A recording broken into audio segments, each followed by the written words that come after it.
बिस्मिल्लाहिर्रहमानिर्रहीम। प्रोग्राम जायज़ा के साथ मैं हूं आपका मेज़बान हुसैन थेबू। आज हमारे साथ प्रोग्राम में एक खुसूसी मेहमान होंगे जिनका ताल्लुक़ तो माइनॉरिटीज़ अफेयर्स से है, जो हमारे अक़लियती हैं। हम उनको कभी भी माइनॉरिटीज़ नहीं कहते, वो हमारे पाकिस्तान का एक हिस्सा हैं। पाकिस्तान के जो फ्लैग का वाइट कलर है वो हमारे माइनॉरिटीज़ के साथ हैं।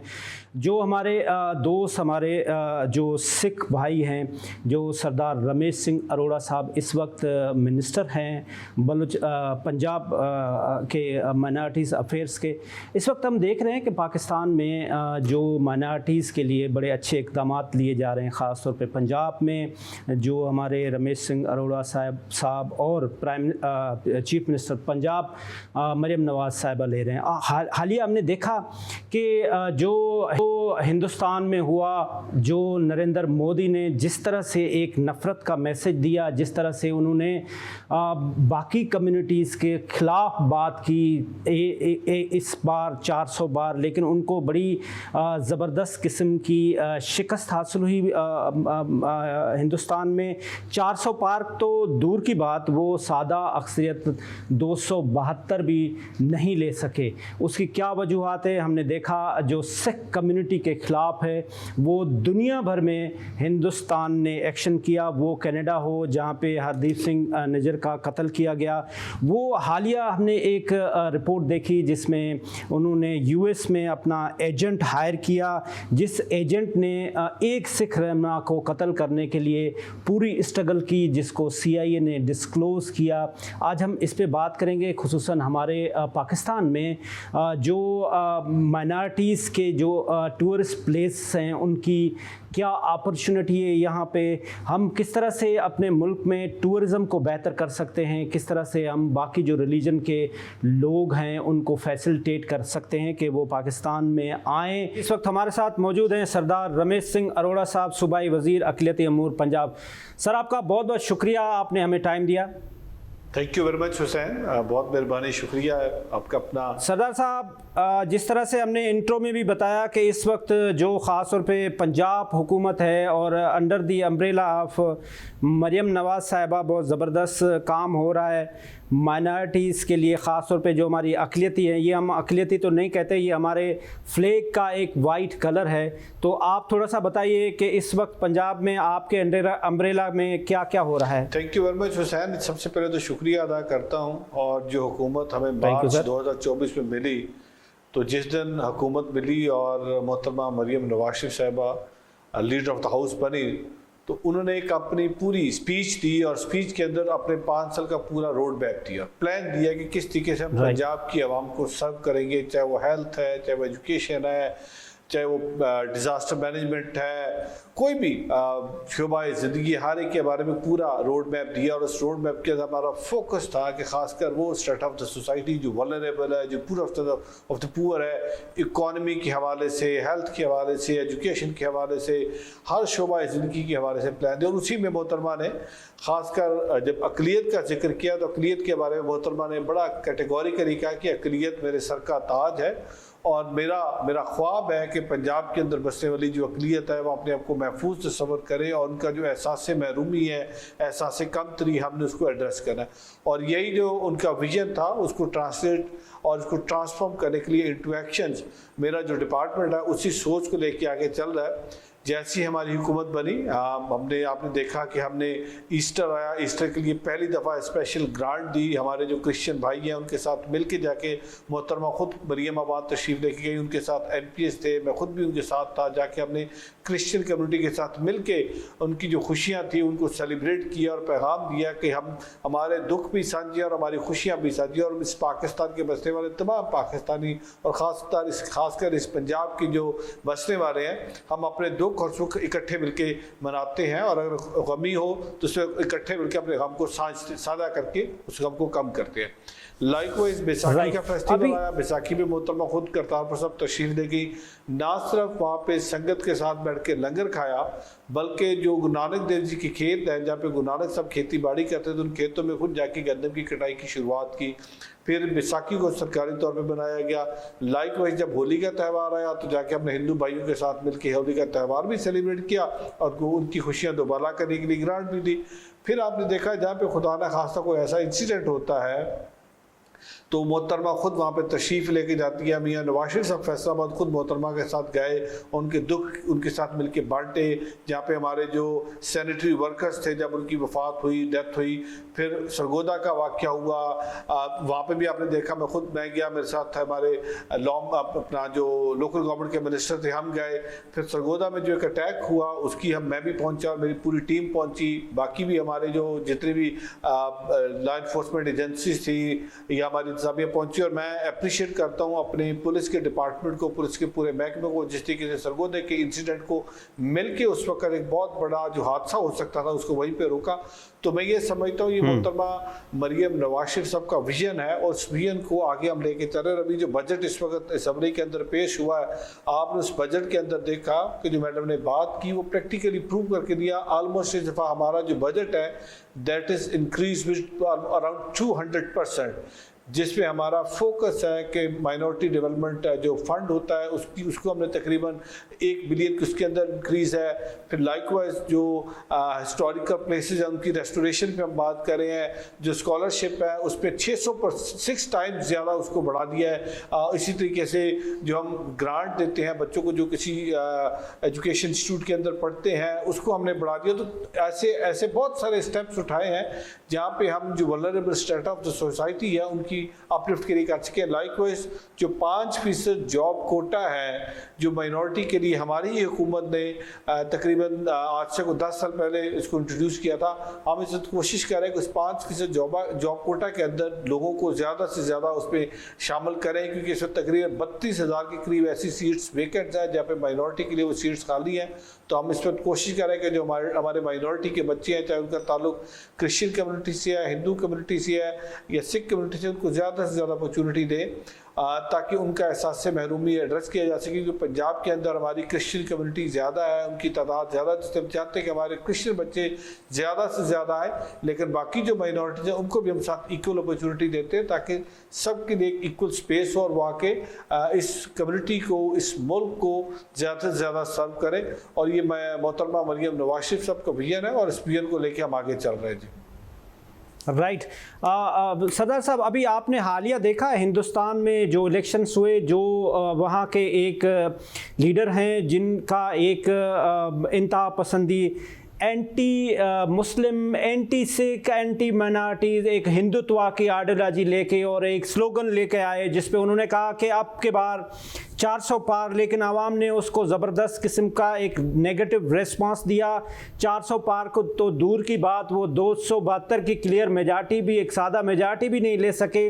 और उनकी एक एंटी सिख पॉलिसी, वो चाहे हरदीप सिंह निज्जर हो, वो चाहे अभी हालिया जो एक यूएस में गुरबीर सिंह का अटेम्प्ट हुआ जिस पे CIA की रिपोर्ट आई, आपने देखा CIA का जो डायरेक्टर है विलियम, उसने ये कैटेगरिकली कहा कि जो रा का एजेंट है विक्रम यादव वो उसमें इन्वॉल्व है। ये इस पूरे एपिसोड को एंटी मुस्लिम, एंटी सिख, ये आप नरेंद्र मोदी की पॉलिसी को कैसे देख रहे हैं? देखिए, जिस दिन मैं मिनिस्टर बना था तो मेरी एक बड़ी मेरा इंटरव्यू था, उस इंटरव्यू के अंदर मैंने कुछ चीज़ों पे बड़ी स्ट्रेस किया था और मैंने कहा था कि भारत के अंदर जो भारत की आवाम है, अब वो जो इस पॉलिसी, जो मोदी सरकार की पॉलिसी थी, उसको समझ चुकी है और वो बड़ी बाशऊर आवाम है। और आइंदा आने वाले इलेक्शन में मोदी साहब के लिए आसान नहीं होगा भारत की आवाम से इस तरीके से जो एक्सपेक्ट कर रहे हैं कि अब की बार 400 पार। और यही हुआ कि भारत की आवाम ने अल्टीमेटली देखा कि खून खराबे से कुछ नहीं होगा। आप हर दफ़ा एक एंटी पाकिस्तान नैरेटिव बिल्ड करते हैं, एंटी इस्लाम नैरेटिव बिल्ड करते हैं, एंटी सिख नैरेटिव बिल्ड करते हैं, एंटी बाकी जो माइनॉरिटीज हैं, दलित हैं, क्रिश्चियन हैं, उनके अगेंस्ट आप नैरेटिव बिल्ड करते हैं और इसकी बुनियाद पे आप हिंदुत्व के नाम पे वोट देते हैं। बट इस दफ़ा भारत की आवाम ने उनको एक पैगाम दिया और मैं समझता हूँ एक अच्छी बात है। भारत जब अपने आप को एक सेकुलर स्टेट कहता है तो वहाँ पे फिर सेकुलरिज्म को प्रमोट करना चाहिए, रादर कि आप हिंदुत्व की बात करें और बाकी जो कम्युनिटीज़ हैं उनको सप्रेस करें और वहाँ पर उनको दबाएं और फिर कम्युनिटी के अंदर से एक आवाज़ उठनी शुरू हो कि we are not safe and secure in Bharat. अब सवाल ये पैदा होता है कि ये आप देखें, जब ये इलेक्शन होता है तो भारत के अंदर खासकर जो आरएसएस की फिलॉसफी है, वो फिलॉसफी हमेशा वोट लेने के लिए एंटी पाकिस्तान स्लोगन देती है।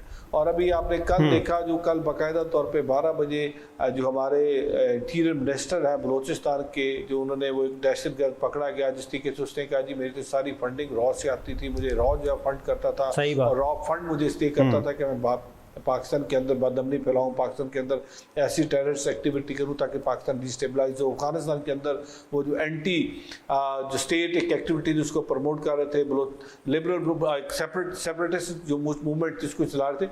सो मैं ये समझता हूँ कि पाकिस्तान के अंदर बहुत सारे ऐसे एपिसोड हुए हैं जहाँ पे हमें हाथ मुलवस नजर आए हैं। रॉ के आपने गुरबत पतवंत सिंह जी का कहा, निज्जत साहब का कहा, इसी तरीके से इंग्लैंड के अंदर हमारे एक साथी थे, सिख भाई थे, उनको शहीद किया गया। तो बहुत सारे ऐसे वाक़े अंदर अब तो ये ज़बान ज़द आम है। अब मैं और आप नहीं कह रहे, जब हम पहले कहते तो हमें हमेशा क्रिटिसाइज किया जाता था। अब ये बातें तो ज़बान ज़द आम है, ये अमेरिका भी कह रहा है, कनाडा भी कह रहा है, और इसमें जो 5 आइज़ हैं वो मिलके इस पे बात करें, 5 ईस्ट जो है इस पे मिलके बात करें। बट अब मसला इस वक्त इससे आगे का है, भारत जो अपने आप को सेकुलर स्टेट कहता है, तब उसको प्रूव करना पड़ेगा अगले 5 साल के अंदर कि वाकई सेकुलर है या वो सिर्फ कहने की हद तक सेकुलर है, वहाँ पे बसने वाली अक़लियतें गैर महफूज है। वाइस वर्सा हमेशा हमें क्रिटिसाइज़ किया गया, पाकिस्तान को क्रिटिसाइज़ किया, लेकिन पाकिस्तान के अंदर कभी भी state owned terrorism against minorities नहीं रही। मैं ये नहीं कहता कि पाकिस्तान के अंदर माइनॉरिटी बिल्कुल सेफ है और हालात 100% परफेक्शन की तरफ जा रहे हैं। इश्यूज़ हैं, उन इश्यूज़ को हमने we are committed, we are determined as a state, as a government we are committed कि जो माइनॉरिटी के इशूज़ हैं। और देखें कल परसों पंजाब असम्बली के अंदर रेजोल्यूशन पेश हुई है, फिर कल ख्वाजा साहब ने भी असम्बली के अंदर खड़े होकर बात की है। तो हम तो मानते हैं कि पाकिस्तान के अंदर माइनॉरिटीज़ को टारगेट किया गया, लेकिन वो पाकिस्तान के अंदर स्टेट नहीं टारगेट करवाती। यू नीड टू अंडरस्टैंड ऐसे एलिमेंट्स जो स्लीपर सेल पाकिस्तान के अंदर मौजूद है, ऐसी इंटरनेशनल फोर्सेस जो पाकिस्तान को डिस्टेबलाइज करने की बात करती हैं, पाकिस्तान को आइसोलेट करने की बात करते हैं, ऐसे स्लीपर सेल मौजूद है जहाँ पे हमारी माइनॉरिटी को टारगेट किया जाता है, जहाँ पे माइनॉरिटी के जो सीधा जो प्रोमिनेंट पर्सनैलिटीज है उनको मारा जाता है। इसमें आप देखें, इसमें हमारे क्रिश्चियन भाइयों के साथ भी ज्यादती हुई है, इसमें हमारी जो सिख कम्युनिटी है पेशावर के अंदर उनकी भी किलिंग हुई है, उनकी भी असैसिनेशन हुई है, लाइकवाइज हमारे हिंदू भाइयों के साथ हुई है। तो बट हमेशा स्टेट ने आगे होकर प्रोटेक्शन की बात की है, लुक आफ्टर करने की बात की है। मेरा डिपार्टमेंट बार बार एक बात कर रहा है कि मेरा जो पर्पज़ है, मेरे जो डिपार्टमेंट की रीजन फॉर एग्जिस्टेंस है, वो एक ही है कि हमने कंड्यूसिव इन्वायरमेंट देना है to our minorities living in Punjab. उनकी वर्शिप प्लेसेस को सेफगार्ड करना है, उनकी जो रिलीजियस रिचुअल्स होती हैं उनको सेलिब्रेट करने देना उनकी मजहबी आज़ादी के साथ। ये हमारा पर्पज़ है और इस पर हम काम कर रहे हैं। मुश्किलात हैं, लेकिन as a state, as a government we are committed. और हमने कभी स्टेट ओन टेररिज्म की बात नहीं की, कभी स्टेट ओन डिस्क्रिमिनेशन की बात नहीं की। यस, इंडिविजुअल्स है, एक माइंडसेट है, और वो माइंडसेट के खिलाफ मुआशरे को खड़ा होना होगा, पूरी सोसाइटी को खड़ा होना होगा, क्योंकि जब तक सोसाइटी नहीं होगी तो इशू हल नहीं होगा। रमेश साहब, आप बिल्कुल सही फरमा रहे हैं कि हमने कभी भी जो स्टेट स्पॉन्सर्ड टेररिज्म है उसको कभी सपोर्ट नहीं किया है, हमने हमेशा के लिए उसको डिस्करेज किया है। लेकिन एक हम देखते हैं कि हिंदुस्तान है वो स्टेट स्पॉन्सर्ड टेररिज्म करता है, जिसमें वाशिंगटन पोस्ट की अभी हालिया रिपोर्ट के तहत जो रा के चीफ हैं समद गुल, उसके साथ साथ सिक्योरिटी एडवाइज़र अजीत डोगल, उनसे ये सवालात किए गए, ख़ास तौर पे जो एक सिख रहनुमा की एक हिंदुस्तानी एजेंट के कम्युनिकेशन हुई कि इनको कत्ल करना है। एक छोटा सा ब्रेक लेते हैं। सरदार रमेश सिंह अरोड़ा साहब हमारे साथ मौजूद हैं। एक जो स्टेट स्पॉन्सर टेररिज्म है हिंदुस्तान का, इस स्टेट स्पॉन्सर टेररिज्म का हमारा क्या रिस्पॉन्स होना चाहिए, और जो हमारे सिख ब्रादरान जो हमारे दुनिया भर में रहते हैं वो किस तरह से देख रहे हैं। वो बड़े बिजनेसमैन भी हैं, वो दुनिया के मुख्तलिफ मुल्कों में रहते हैं। एक छोटा सा कमर्शियल ब्रेक लेते हैं और उसके साथ साथ हम बात करेंगे कि हमारे जो सिख बाहर से आते हैं, हमारे भाई बाकी कम्युनिटीज़ आते हैं। पंजाब में टूरिज़म की बड़ी अपॉर्चुनिटीज़ हैं, टूरिज़म में क्या काम हो रहा है। एक छोटा सा कमर्शियल ब्रेक।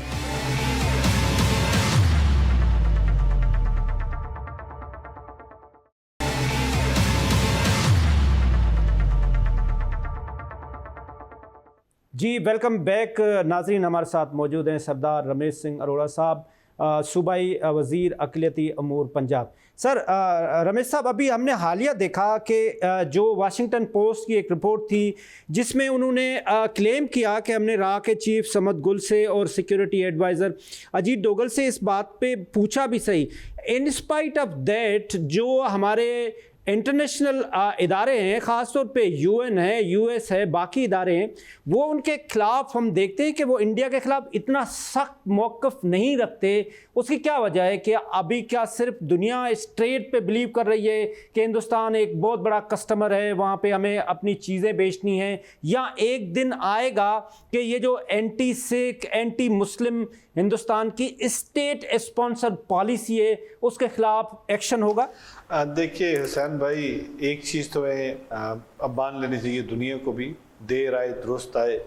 हम पिछले काफ़ी लंबे अरसे से कह रहे थे कि पाकिस्तान के अंदर जितनी टेररिज्म हो रही है वो सरहद पार हो रही है, और ये हमने बार बार ये यूएन से भी कहा, और जो हमारे पास बहुत सारे ममालिक आते हैं जिनके सुफरा भी यहाँ पे मौजूद थे, हम उनको बॉर्डर्स पे भी ले गए, उनको जाके दिखाया भी जो कश्मीर भी हो रहा है। लेकिन बदकिस्मती, क्योंकि हमारा उस तरीके की शायद हमारी इकॉनमी उतनी बड़ी नहीं है, हमारे वसाइल बहुत बड़े, और हमने एक जंग लड़ी है टेररिज्म के ख़िलाफ़ for last so many decades, और हमारे बहुत सारे शहरी और हमारी लॉ इन्फोर्समेंट एजेंसी के हमारे जवान, हमारे ऑफिसर्स इसमें अपनी जानें गंवाई हैं, वो शहीद हुए हैं। लेकिन आप भारत के बारे में लोगों का हमेशा जब हम बात करते थे तो हमारी बात को निगेट किया जाता था, लेकिन आज ये लोगों के सामने आ गया, और मैं समझता हूँ कि भारत अब बहुत लंबा अरसा इसको डिफेंड नहीं कर सकेगा। कितनी देर वो इसको डिफेंसिव उसमें रहेगा? अल्टीमेटली अब जब लोगों के सामने चीज़ आएगी तो उनको जवाबदेह होना पड़ेगा।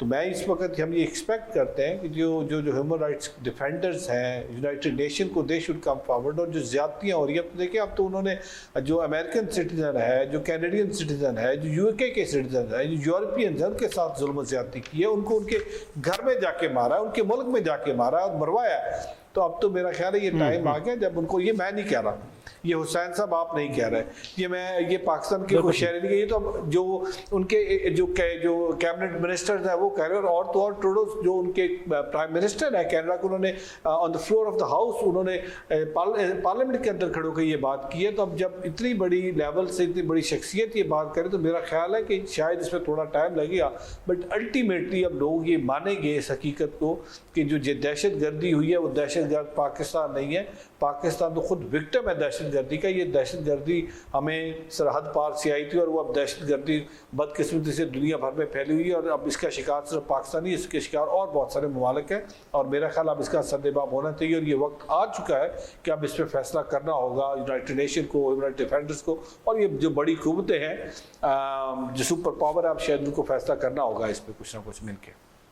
राइट, हमने अभी देखा हालिया आप जब से मिनिस्टर बने हैं तो बड़ा एक्टिवली काम कर रहे हैं, लेजिस्लेशन भी कर रहे हैं, और ख़ास तौर पे जो करतारपुर आपका ड्रीम था, ये नवाज़ शरीफ साहब का एक ड्रीम था जिसको भी आपने फुलफिल किया, उसको भी बड़े अच्छे। अभी हालिया आपने एक प्रेस कॉन्फ्रेंस भी की, लेजिस्लेशन भी किया है, तो ये बताएं ज़रा आवाम को कि इस वक्त जो हमारे नॉन मुस्लिम भाई हैं उनके लिए आप क्या क्या काम कर रहे हैं? कोई मैरिज एक्ट बना रहे हैं, बाकी कोई लेजिस्लेशन कर रहे हैं, उस पर आप रोशनी डालें। हुसैन भाई, असल में ये जो 2 दिन पहले, कल जिस प्रेस कॉन्फ्रेंस का आप जिक्र कर रहे हैं, 2 दिन पहले हमने कैबिनेट ने जो सिख मैरिज एक्ट है उसके रूल्स ऑफ बिजनेस जो है वो अप्रूव किए हैं।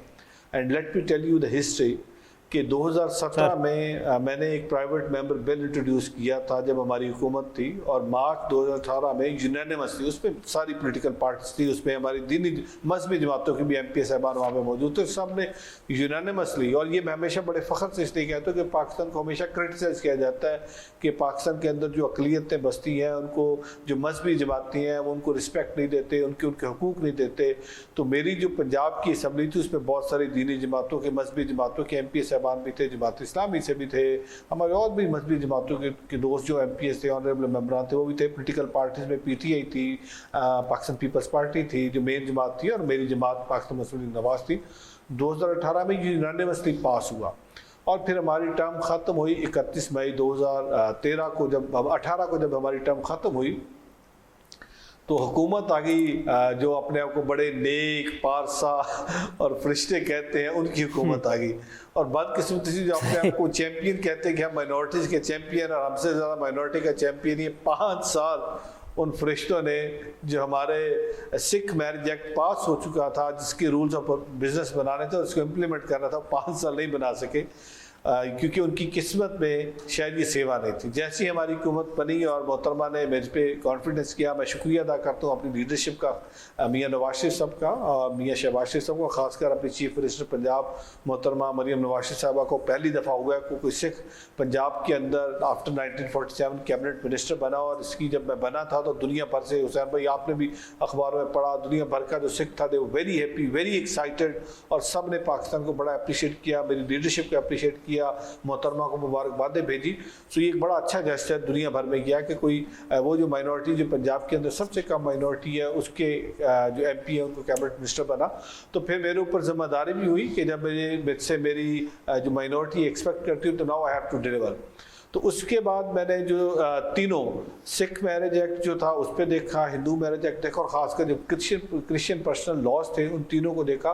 तो क्योंकि Hindu Sikh marriage act almost तैयार था तो इसके रूल्स ऑफ बिजनेस बना के पाकिस्तान सिख गुरुद्वारा प्रबंधक कमेटी, जो प्रोमिनेंट सिख पर्सनैलिटीज़ थी, जो रिलीजियस लीडरशिप थी सिख कम्युनिटी की, उनको बुला के बैठ के उनके साथ डिस्कस किया और according to the Sikh code of conduct हमने रूल्स जो फाइनल किए। और फिर वो हमारे जो रूल्स हैं वो 25 तारीख को कैबिनेट ने अप्रूव किए और पाकिस्तान दुनिया के अंदर पहला मुल्क बन गया जहाँ पे सिख मैरिज एक्ट अब लागू हो गया है। और ये मैं समझता हूँ कि वो कंट्री जो अपने आप को क्लेम करते हैं कि हम चैंपियन हैं माइनॉरिटी राइट्स के, आज भी वहाँ पे जो सिख बेचारे की शादी होती है तो उनको जो सिख मैरिज सर्टिफिकेट मिलता है वो हिंदू मैरिज एक्ट के तहत मिलता है। बट पाकिस्तान के अंदर जो सिख मैरिज सर्टिफिकेट मिलेगा वो सिख मैरिज एक्ट के तहत मिलेगा और वो सिख मैरिज सर्टिफिकेट होगा। और ये सिर्फ यहाँ तक बात नहीं रुक रही, मेरी लॉ मिनिस्टर जो हमारे फेडरल के हैं तारड़ साहब से मेरी बात हुई है, हम आइंदा कुछ ही दिनों में इसको फेडरल लेजिस्लेशन करके हम इसको फेडरल में भी पास करवाने जा रहे हैं ताकि अक्रॉस द कंट्री हम इसको जाके इम्प्लीमेंट कर सकें, तो बाकी जो प्रोविंसेस हैं वो उसको अडॉप्ट कर सकते हैं। लाइकवाइज मैं हिंदू मैरिज एक्ट पे काम कर रहा हूँ और आइंदा 3 महीने के अंदर ये मेरा टारगेट मैंने रखा है कि नेक्स्ट क्वार्टर में, जुलाई से सितंबर के क्वार्टर में मैंने हिंदू जो पर्सनल लॉज है उन पर काम करूँ। लाइक इसके साथ साथ पैरेलल जो क्रिश्चियन पर्सनल लॉज के अंदर कुछ ऐसी चीज़ें भी जो मिसिंग है जिन पे काम नहीं हुआ उन पे मैंने काम करना है। और प्लस मुझे लेट मी टेल यू कि जिस दिन मैंने अपने डिपार्टमेंट को संभाला ओथ लिया तो इस पे मैंने बाकायदा तौर पे I met with so many bilateral multilateral organization जो पाकिस्तान पंजाब के अंदर जो पाकिस्तान के अंदर काम कर रहा है, जो डिप्लोमेटिक कम्युनिटी उनके साथ काम कर रहा है। लेट मी टेल यू हमारे जो भारत से सिख यात्री आते हैं तो वो अपने जो यंग जनरेशन उनको पाकिस्तान नहीं लाते थे, उनके अंदर एक डर था कि जो हमारी यूथ है वो पाकिस्तान जाएगी, उनकी पासपोर्ट पे पाकिस्तानी स्टैंप हो जाएगा तो शायद ना उनको यूरोप वीज़ा देगा, ना उनको कैनेडा देगा, ना उनको कोई और दुनिया का मुल्क वीज़ा देगा। तो जब बैसाखी का फेस्टिवल हुआ तो मैंने हसन अब्दाल के अंदर 12 जो डिप्लोमेटिक मिशंस हैं जिसमें ऑस्ट्रेलिया है, यूरोपियन है, UK है, US है, कनाडा है, इन सबको मैंने इनवाइट किया और जाके मैंने पंजाब सब गुरुद्वारा साहब बिठाया और मैंने कहा जी कि ये हमारी हिस्टोरिकल सिग्निफिकेंस है कि जो सिख पाकिस्तान आता है तो इसलिए आता है कि सिख का और पाकिस्तान का एक नाखून और गोश्त का रिश्ता है, that's why they come to Pakistan. और ये इनके अंदर एक डर है कि जब ये पाकिस्तान आएंगे तो इनको दुनिया के किसी और मुल्क का वीज़ा नहीं मिलेगा। तो आपको बुलाने का मकसद यही था कि मैं बताऊं कि सिख और पाकिस्तान का रिश्ता कितना गहरा है। तो ये डर मैं चाहता हूं कि जो एक नेगेटिव परसेप्शन बनी हुई है जो हमारा सिख भारत से पाकिस्तान आता है तो उसके अंदर डर डाला जाता है कि पाकिस्तान मत जाओ, और अब आहिस्ता आहिस्ता वो डर खत्म हुआ। अभी इस वक्त भी हालिया दिनों में भी हमारी सिख भारतीय आए हुए हैं पाकिस्तान के विजिट पे और मैं अभी देख रहा हूँ कि बहुत सारे यूथ अब आना शुरू हो गया, उनका डर आहिस्ता आहिस्ता खत्म हो रहा है। इसी तरीके से मैं अपने वर्ल्ड बैंक के साथ मिलके अपने डिपार्टमेंट का एक 5 साला रोड मैप बना रहा हूँ जिसका नाम strategic document strategic business plan रखा, और ये strategic business plan is purely focused on the productivity, efficiency और हम सस्टेनेबिलिटी की बात करें। और इसके अंदर मैं अपना जो डिपार्टमेंट है उसके बाकायदा तौर पे short term, long term, medium term goal बनाने जा रहा हूँ। KPIs उसके अंदर बना रहे हैं, उसमें ट्रांसपेरेंसी एंड अकाउंटेबिलिटी सबसे ऊपर सारे फहरिस्त है।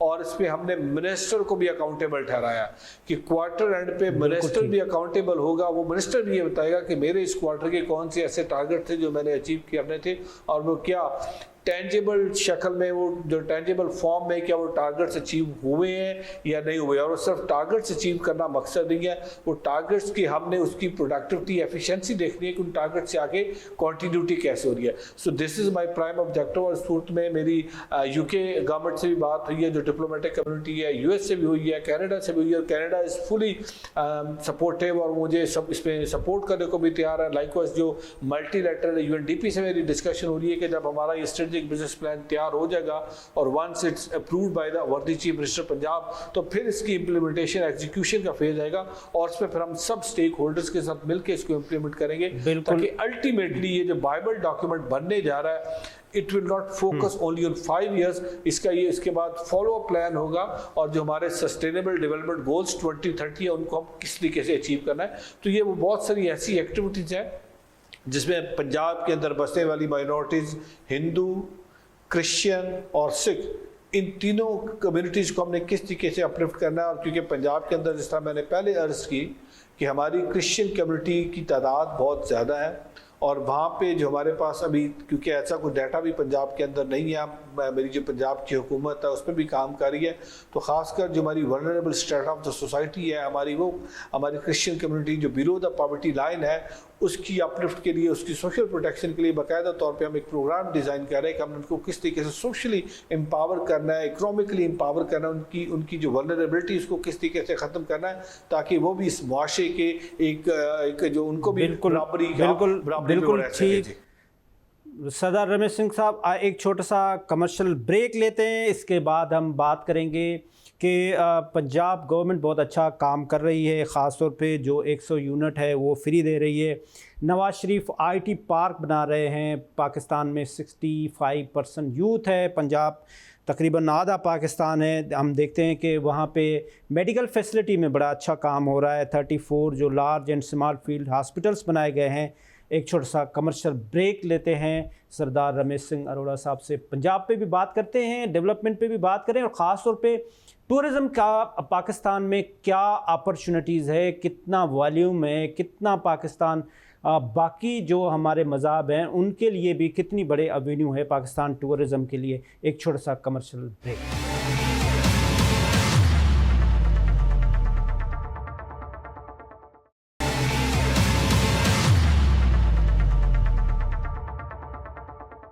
जी वेलकम बैक नाजरीन। इस वक्त हमारे साथ सरदार रमेश सिंह अरोड़ा साहब, सूबाई वज़ीर अक़लियती अमूर पंजाब। सर, सबसे पहले तो ये बताएं कि पाकिस्तान में टूरिज़म का कितना बड़ा पोटेंशल है, और not only for Sikh religion, other religion as well, Buddha, जिस तरह से आपने कहा कि क्रिश्चियन, कितना बड़ा पोटेंशल है और हम इस पर क्या काम कर रहे हैं? हुसैन भाई, अभी जिस तरह मैं और आप इकट्ठे थे, हम बलूचिस्तान 20 दिन इकट्ठे रहे और हमने देखा कि बलूचिस्तान जहाँ पे मिनरल से और बहुत सारे जो हमारे कुदरती ज़राए से माला माल है, तो एक बहुत बड़ा पोटेंशियल बलूचिस्तान के अंदर भी टूरिज़म का है। लाइकवाइज पंजाब के अंदर भी एक बहुत बड़ा पोटेंशियल टूरिज़म का है। लेट मी टेल यू, जिस तरह मैंने पहले भी अर्ज़ की कि सिख का रिश्ता पाकिस्तान के साथ, पंजाब के साथ नाखून और गोश्त का रिश्ता, बिकॉज सिखिज़म की बुनियाद पाकिस्तान पंजाब के अंदर है। गुरु नानक देव जी का जन्म स्थान ननकाना साहब पे है, गुरु नानक देव जी की आखिरी आरामगाह करतारपुर साहब है, चौथे गुरु रामदास जी का जन्म स्थान जो है वो लाहौर में है, 5वें गुरु का शहीदी स्थान यहाँ पे है। महाराजा रणजीत सिंह, जिनकी 29 तारीख को हम बरसी मनाने जा रहे हैं, हिस्सान ऑफ द साल, और जो पहला पंजाबी हुक्मरान था जिसकी 40 साल जिन्होंने यहाँ पे हुकूमत की और इंटरफेथ हार्मनी की, सोशल जस्टिस की बहुत सारी मिसालें हैं। उनकी पैदाइश गुजरांवाला में हुई, उनकी आखिरी आरामगाह जो है वो लाहौर में है। इसी तरीके से आपको पता है कि जहाँ से होली की रस्म शुरू हुई वो मुल्तान में प्रहलाद जी का मंदिर है। लाइकवाइज जो शिव जी का एक आंसू गिरा था, अगर if I am not wrong, मैं अगर इसको कर दूँ तो वो उधर कटास के अंदर है जो आंसू गिरा था, और वहाँ पे एक होली सेक्रेड पॉइंट बना। इसी तरीके से यहाँ जिस धरती से मेरा ताल्लुक है, नारोवाल में, जो हमारे क्रिश्चियन कम्युनिटी के दत्त साहब आए थे, वो पहली दफ़ा जब आए थे, जो पहला चर्च है वो हमारे नारोवाल में, लाइकवाइज और बहुत सारे हिस्टोरिकल थियोलॉजिकल चर्चेज हैं इस पाकिस्तान, इस पंजाब के अंदर, और वो वहाँ पे हमारी क्रिश्चियन कम्युनिटी, वो आप जाएँ लाहौर जाएँ, आप मुल्तान जाएँ, आप टेक्सला, हर जगह आपको नजर आता है। फिर इस तरीके से टेक्सला के अंदर बहुत सारे ऐसे हमारे जो बुद्धिस्ट हैं उनके बहुत सारे ऐसे स्तूपास हैं। तो मैं ये समझता हूँ जो हमारा पंजाब की धरती है माला माल है डिफरेंट कल्चर से, डाइवर्सिटी से। सिख जो है वो पाकिस्तान आना चाहता है और वो पाकिस्तान आके इस डाइवर्सिटी से वो उसको अपने मज़हब के साथ उसको लगाएगा। लाइकवाइज हिंदू भी आना चाहते हैं और बहुत सारे मज़हब आना चाहते हैं। इस वक्त हमें इस रिलीजियस टूरिज़म को प्रमोट करना चाहिए, बट उसके लिए बहुत ज़रूरी है कि आपकी सिक्योरिटी की सिचुएशन बेहतर हो, ताकि दुनिया का जो विजिटर, जो टूरिस्ट पाकिस्तान आता है तो उसको सबसे पहले उसको सेफ्टी एंड सिक्योरिटी चाहिए होती है। और हमें पंजाब को, पाकिस्तान को ये सोचना होगा, हम चाहते हैं कि दुनिया यहाँ पे आए। मुझे याद है जब हम बीकॉम का, मैं अभी बैचलर्स कर रहा था, तो लाहौर के अंदर मुझे साइकिल पे जो फॉरेनर्स थे वो आते हुए नजर आते थे। बहुत सारा फॉरेनर यहाँ पे आता था, इस्लामाबाद की सड़कों पे हमें फॉरेनर्स नजर आते थे। फिर जब 9/11 के बाद सिचुएशन चेंज हुई और हमने देखा कि आहिस्ता आहिस्ता लोग यहाँ से कम आना शुरू हुआ, और फिर टाइम आया कि बिल्कुल अगर कोई आता तो एक कंपाउंड के अंदर रिस्ट्रिक्ट हो जाता है। हमारे जो सिख यात्री आते हैं हमें उनको एक सिक्योरिटी और प्रोटेक्शन देना पड़ती है। तो मैं ये समझता हूँ कि हमें इस वक्त अगर हम पंजाब के अंदर चाहते हैं कि हम दुनिया हमारे पास आए और दुनिया आके पंजाब को एक्सप्लोर करे, पाकिस्तान को एक्सप्लोर करे, तो उसके लिए फिर हमें अपनी सिक्योरिटी की सिचुएशन को बेहतर करना होगा, ताकि दोनों हवाले से, एक तो इन्वेस्टर्स भी आ सके और दूसरा हम टूरिज्म को भी फ़रोग़ दे सके, ताकि हमारा जो डाइवर्सिटी है लोगों तक पहुँचे, दुनिया तक पहुँचे। जी बिल्कुल बिल्कुल ठीक। सदर रमीज़ साहब, आपके बड़े अच्छे ताल्लुकात हैं मियाँ नवाज शरीफ साहब से भी, प्राइम मिनिस्टर पाकिस्तान मियाँ शहबाज शरीफ साहब से भी, और मोहतरमा मरियम नवाज़ साहिबा से भी। अभी हम देख रहे हैं कि आहिस्ता आहिस्ता मुल्क में बेहतरी आ रही है, महंगाई के जो फिगर्स हैं उसमें भी कमी आ रही है अभी जो बजट आने के बाद। और ख़ास तौर पे जो पंजाब गवर्नमेंट है उसने ज़बरदस्त किस्म के स्टेप्स लिए हैं, जो हेल्थ में ले रहे हैं, जो आप IT सेक्टर में ले रहे हैं। तो आप समझते हैं कि होपफुली बेहतरी आएगी और ये जो महंगाई है इसमें और कमी आएगी, और ये जो नौजवान है जो इस वक्त थोड़ा सा मिसगाइडेड है, वो जो सोशल मीडिया का जो टूल यूज़ कर रहा है, कभी किसके बारे में कभी किस, वो IT सेक्टर में आएगा और इस मुल्क के रेवेन्यू को बेहतर करेगा, इसके लिए कोई स्टेप्स ले रहे हैं आप? हुसैन भाई देखिए, जब हमने लैपटॉप स्कीम शुरू की थी तो that was not only laptop, basically that was a revolution. और रेवोल्यूशन थी कि हमने पाकिस्तान के अंदर किस तरीके से लोगों को नॉर्मल उससे लाइफ से, वे ऑफ लाइफ से निकाल के हमने एक डिजिटल एरा में उनको एंटर करना है। और वो जब डिजिटल एरा में एंटर होंगे तो ना वो सिर्फ डिजिटल लर्निंग की तरफ जाएंगे, अल्टीमेटली वो ई-लाइसेंसिंग, ई-सर्फे के बाद वो अपनी इकॉनमी को इम्प्रूव करेंगे। आज जब देखें वो बच्चे जिनको लैपटॉप आज से 5-7 साल पहले लैपटॉप दिया गया था, आज वो उस लैपटॉप के through they are generating a huge, मतलब कहेंगे अच्छी खासी जो अमाउंट है, जो फॉरेन जो रिजर्व्स है, जो हमारा फॉरेन रेमिटेंसेज आती है पाकिस्तान में, उनके जरिए आती है। तो लाइकवाइज मैं समझता हूँ अभी जिस तरीके से एक 14 अगस्त को हम IT सिटी का इफ्तिताह करने जा रही है मोहतरमा हमारी जो चीफ मिनिस्टर पंजाब है मरियम नवाज शरीफ साहबा, अब वो बिगिनिंग होगी और उसका ट्रिकल डाउन इफेक्ट ये देखेंगे। जब वो IT सिटी एक बनेगा तो वो ट्रिकल डाउन इफेक्ट उसका लाहौर से निकलेगा, डिविजनल से डिस्ट्रिक्ट से तहसील, और फिर पंजाब के हर गांव में IT रेवोल्यूशन होगा। और ये जो डिजिटलाइजेशन है, ये अल्टीमेटली जो दौर आने वाला है वो आर्टिफिशियल इंटेलिजेंस का दौर आ रहा है, वो रोबोटिक्स का दौर आ रहा है। तो अब बच्चों को हम इस हवाले से ट्रेन करेंगे और आप देखेंगे कि आइंदा जिस तरीके से 14 अगस्त को जैसी इसकी इनॉग्रेशन होती है तो बैच वाइज 100-200 फिर 500 बच्चों को ट्रेन किया जाएगा। ये 2 महीने का एक बाकायदा करिकुलर कोर्स होगा जिसमें बच्चों की ट्रेनिंग होगी, उनकी कैपेसिटी बिल्डिंग होगी, ताकि ये जो बच्चे हैं ये अल्टीमेटली कंट्रीब्यूट करें टुवर्ड्स इकोनॉमिक एम्पावरमेंट। और ये बच्चे फिर जिस तरीके से आज भारत के अंदर डिजिटल रेवोल्यूशन आई है, तो मैं समझता हूँ ये जो मोहतरमा का एक विजन है और उस विजन को लेके वो आगे चल रही है, वो टाइम बहुत जल्द आने वाला है जब पाकिस्तान का और पंजाब का हर बच्चा डिजिटली लिटरेट होगा और एक अच्छा खासा हमारी इकोनॉमी के अंदर एक वो कंट्रीब्यूट कर रहा होगा थ्रू दिस रेवोल्यूशन। जी बिल्कुल ठीक है। सरदार रमेश सिंह अरोड़ा साहब, आखिर में आप क्या मैसेज देंगे, ख़ास तौर पे हमारी जो Sikh community around the globe जो पाकिस्तान में आना चाह रहे हैं, जो करतारपुर देखना चाह रहे हैं, और बाकी भी जो ख़ास तौर पे बुद्धा है, उसके बाद क्रिश्चियन हैं, जो गैर मुस्लिम कम्युनिटीज़ हैं, वो पाकिस्तान आना चाह रहे हैं, पाकिस्तान विज़िट करना, आपका उनके लिए क्या मैसेज? अच्छा, दो, एक तो पिछला सवाल का हाफ पार्ट, एक आपने यूथ की बात की थी। देखिए, यूथ को जिस तरीके से पिछले 10 साल के अंदर यूथ को जिस तरीके से इस्तेमाल किया गया, और हमारा एक अपनी तहजीब है, हमारा एक कल्चर है, हमारा रख रखाव है, लेकिन जिस तरीके से बद तहजीबी को प्रमोट किया गया, आज आप जैसा सहाफ़ी, मेरे जैसा development professional, although I am a parliamentarian, I am a politician, but उसके साथ साथ मेरी पहचान ये कि I am a social reformers, I am a development professional. मुझे बात करते हुए हिचकिचाहट होती है, बिकॉज जैसे ही आप बात करती हैं, आपकी वो जो भेजने वाले होते हैं ये नहीं देखते कि हमारी भी फैमिलीज है, हमारे भी बच्चे, और वो एक अजीब व गरीब किस्म की बद तहजीबी, बदतमीजी का कल्चर होता है। और जो जिस तरीके से इस वक्त पाकिस्तान के अंदर बद तहजीबी को प्रमोट किया जा रहा है, कोई इदारा महफूज नहीं है, कोई शख्स महफूज नहीं है, और मेरा ख्याल है कि हमें अब अपने रवैयों को बदलना होगा।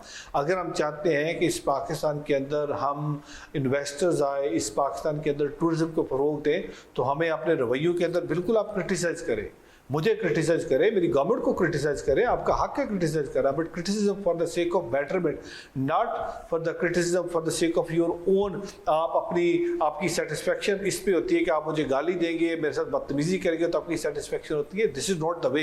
ये हमारा कल्चर नहीं है, ये हमारी तहजीब नहीं है, ये हमारे बड़ों ने नहीं सिखाया। तो मैं जो बाहर बैठा सिख है, जो बाहर बैठा हिंदू है, जो बाहर बैठा क्रिश्चियन है, जो बाहर बैठा हमारा बुद्धिस्ट भाई है, we really welcome them to Pakistan. Pakistan बड़ा खूबसूरत मुल्क है, पाकिस्तान की रियासत, पाकिस्तान का आइन, पाकिस्तान के अंदर बसने वाली अक़लियतों की हकूक़ का ज़ामन है, और ख़ासकर जो पाकिस्तान की अवाम है, पाकिस्तान की अवाम purely believe on love and affection and peace, और हम पीस प्रमोटर हैं। हम हमेशा पीस की बात करते हैं, हमेशा मोहब्बत की बात करते हैं, और हम हमेशा जो स्प्रेड करते हैं वो अमन और मोहब्बत और प्यार हम स्प्रेड करते हैं। और हम चाहते हैं कि जब दुनिया यहाँ पे हमारे पास आए तो तो वो हमारा मोहब्बत का, अमन का पैगाम लेके जाए, और ये दुनिया में फैलाए और बताए कि पाकिस्तान के लोग एक मोहब्बत करने वाले लोग हैं, और पाकिस्तान की अवाम जो बिलीव करती है वो अमन पे बिलीव करती है, पीस पे बिलीव करती है। और जब ये यहाँ से वापस जाएं तो पाकिस्तान के एम्बेसडर बन के जाएं, मेरे मुल्क का नाम रोशन करें, मेरे पाकिस्तान की अवाम का नाम रोशन करें।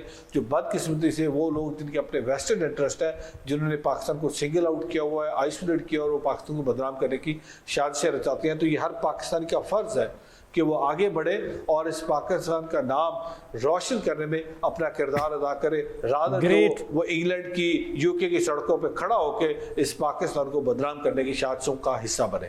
ज़बरदस्त मैसेज सरदार रमेश सिंह अरोड़ा साहब, आपका बहुत बहुत शुक्रिया, आपने टाइम दिया। आपसे इंशाल्लाह बात होती रहेगी। नाज़रीन, इसके साथ आज का प्रोग्राम ख़त्म हुआ इस मैसेज के साथ कि जो पाकिस्तान है, पाकिस्तान में जितना राइट मेरा है वो किसी भी गैर मुस्लिम का उतना ही इस मुल्क में राइट है। जिस तरह से हमारे बाबा कौम कायद आज़म मोहम्मद अली जिन्ना रहमतुल्लाह अलैह ने फरमाया था अपने खुतबे के कि ये पाकिस्तान एक फ़्री ज़ोन है सब मज़हब के लिए। वो हिंदू अपने मंदिर में जा सकता है, क्रिश्चियन अपने चर्च में जा सकता है, मुसलमान अपने मस्जिद में जा सकता है। हाँ, इसमें कोई डाउट नहीं है कि ये इस्लामिक रिपब्लिक ऑफ पाकिस्तान है। इसका मतलब ये नहीं है कि हम डेमोक्रेसी पे बिलीव नहीं करते, लेकिन हमारे मुल्क में एक डेमोक्रेटिकल सेटअप है। हमारे मुल्क में जो पावरफुल है वो है जो लेजिस्लेटर है, वो रियासत कहलाती है, वो स्टेट है। ये किसी भी मज़हब के आदमी को ये हक नहीं पहुंचता कि वो अपनी कोई भी फतवा दे दे कि फ़लाँ जो मिल्क का प्रोजेक्ट जिस भी गवर्नमेंट ने लगाया है वो गलत है या सही। वो ज़रूरी है कि एक आलिम होने के नाते वो रियासत को एडवाइज़ कर सकता है, लेकिन फतवा नहीं दे सकता कि ये जायज़ है या ये नाजायज़ है। ये सिर्फ रियासत का हक होना चाहिए। ये फतवा सिर्फ स्टेट का हक होना चाहिए कि रियासत दे। अगर आप रियासत में रह के और उस चीज़ को गलत और सही कहेंगे तो ये स्टेट विद इन स्टेट होगा। इसके साथ आज का प्रोग्राम ख़त्म हुआ। खुदा हाफ़िज़। पाकिस्तान ज़िंदाबाद।